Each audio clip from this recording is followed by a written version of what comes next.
going on, everybody? So as you just saw, we have loaded another piece. I'm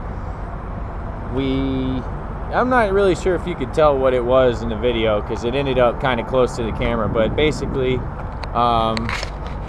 what this thing is, so this is our load, it's a concrete float or a dock. Basically these things get plugged in together and it's a dock. I mean, it's what you see floating in big marinas that big boats actually come and tie up to. So this thing is well, they say 81,000. It's a little bit more than 81,000 pounds. 10'6" wide up there at the top where the little bumpers are, I guess.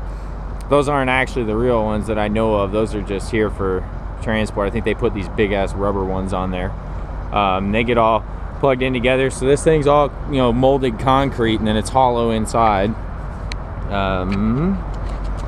It's 60 feet long.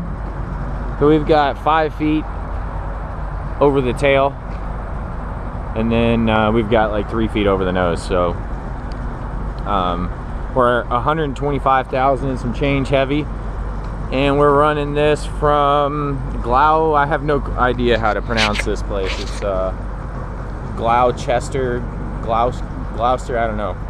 If you know how to pronounce it, you're a better man than me. Up to Rhode Island, to like a marina up in Rhode Island. And so we will probably get there Monday. We're just north of Richmond right now, actually, outside the damn, what the hell is the name of this place? Ruther Glen. And this is the first time we're trying this truck stop out. We're always looking for, you know, big truck stops to stop in for when we actually get the bigger loads. But this one's pretty, I mean, it was pretty simple. So what you guys were seeing was the crane that they were lifting it with was having some difficulty. It was not difficulty, but it was maxed out on how high it could get it, and there wasn't much clearance. This from here to here is about 12 inches. But the problem is, so we had, what you initially saw were some 12x12s that they had cut that they were going to put this thing on, but because of the height of our truck, and we dumped all the air in the truck and the trailer and got everything as low as we possibly could, and we were still about 5 inches shy. So these this black thing you see, it's actually styrofoam, and they go all the way down the trailer, so there's little gaps where you can put the thing, but the 12x12s were too big. So we had some oak 4x6s. So what we did was we decided to stack some 4x6s up here, and then they nailed them together with some huge ass nails, and then you saw us trying to fandangle them because we still couldn't get the piece high enough for the two 4x6s to fit under the styrofoam while it was on there. So what we had to do is we had to actually slide them in this way and then rotate and slide it back. So that's what you were kind of seeing, was that whole process. And then in the back there's just an oak, you know, a hardwood 12x12 that's sitting back there. This one was easy to get in. Y'all couldn't see it because I left the camera up front, but basically we just dumped this, the forklift brought this right up to the trailer and set it down lengthwise and pushed us in as far as he could, and then we got some 2x4s and hooked it, or stuck them on the forks of the forklift, and then pushed it even further in and got it to where it was going. There's only 2 spots on this thing that it can sit on. The rest of it's hollow, and it'll breach if you put any weight on it. So I'll probably try and get some more footage of the rest of the trip, since we've still got a long ways to go. Tomorrow we'll run the rest of Virginia, all of Maryland, and we'll get most of the way through Pennsylvania. And then Monday we will run New York, Connecticut, Rhode Island, and deliver sometime Monday. So thank you for watching. Hope you guys are having a good week, and stick around. Oh, I can't believe I forgot to mention this to you guys. So we had our first little, I guess, mishap while under a load. It's handled really quickly. Not sure when or how, but we blew a tire on the trailer. Yeah, get it. we blew this tire here. So we ran over something, whatever it was big. It went into like one of these treads here, and it put a massive hole in, and then inside the tire it shaved the rubber almost all the way down to the cords. Actually, cords were showing, so whatever it was big that we hit. So that kind of slowed us down. I had pulled into a pilot on 64 right before you hit like the 295. There's a pilot there, and I pulled in to scale this thing, and as I was coming off the scales some guy got on the radio and happened to find us on our CB channel that the pilot car and I were running, and I was like, hey, it looks inflated, like it's still on the rim, but you got a flat, driver.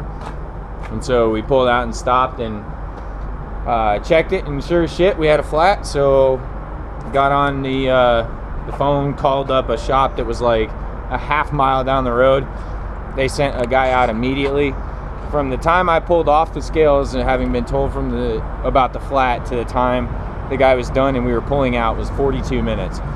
So it has to be probably the fastest breakdown that we've ever successfully, I don't know, come back from with like in that amount of time. So that they did not have in stock the tires that we normally put on the truck or on the trailer. So what we're doing is this one will get us to, God dang it, son. This one will get us to the delivery, and then on our way home we will stop at a tire dealer that does carry these 16 ply Continentals, and we'll get a new one of those put on. So right now that was just a band-aid to get us up there, and then we'll get it all like really fixed once we get this thing delivered. But you know, our priority was to get moving so that we could get this thing as far as we can before our weekend curfews. So that was just a little twist that was thrown into the mix today. Nothing big. I guess I can go into a couple other things that kind of made loading this piece interesting. So as you see, it kind of hangs down low. I guess I can show you by the rub rail. So it hangs down over the rub rail. So what we ended up doing was we weren't so happy with how close the gap was between our fender and this thing that actually sits down. So I know the GoPro's wide angle lenses are kind of wonky and it's kind of hard to see, but we had about that much clearance. And what would happen is if we got into a turn that had any sort of arch to it, you know, the tractor pivots there, so the tires back here will come up or down accordingly. So if we were into a turn and it was a downhill slope and we turned, you know, this tire could actually catch the inside of this and really screw some stuff up. Or not the tire, but the fender. So we pulled the fenders off. That's why they're setting up on the catwalk. And we almost couldn't open the toolboxes. We opened the strap box, and this little portion of the toolbox here that that actually latches on, when it swings out, it just barely grazes that. So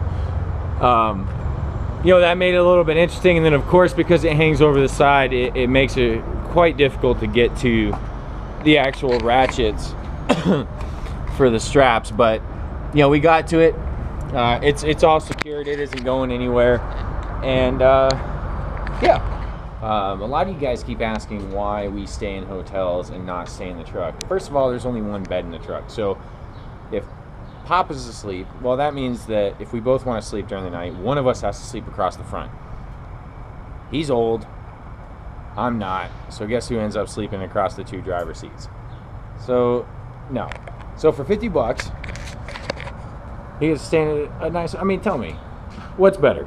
Sleeping across the freaking front seats of a truck or getting to stay in a hotel? I mean, look, we got flat screen TV, we got a refrigerator, got nice clean beds, desk to edit these videos on,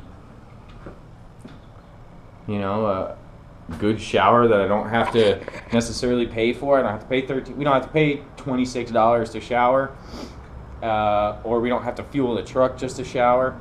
I mean, it's a more comfortable life in a hotel room than it is in a truck. If it was just one of us, absolutely we'd stay in the truck, but it's not, so we don't. That's why we stay in hotels.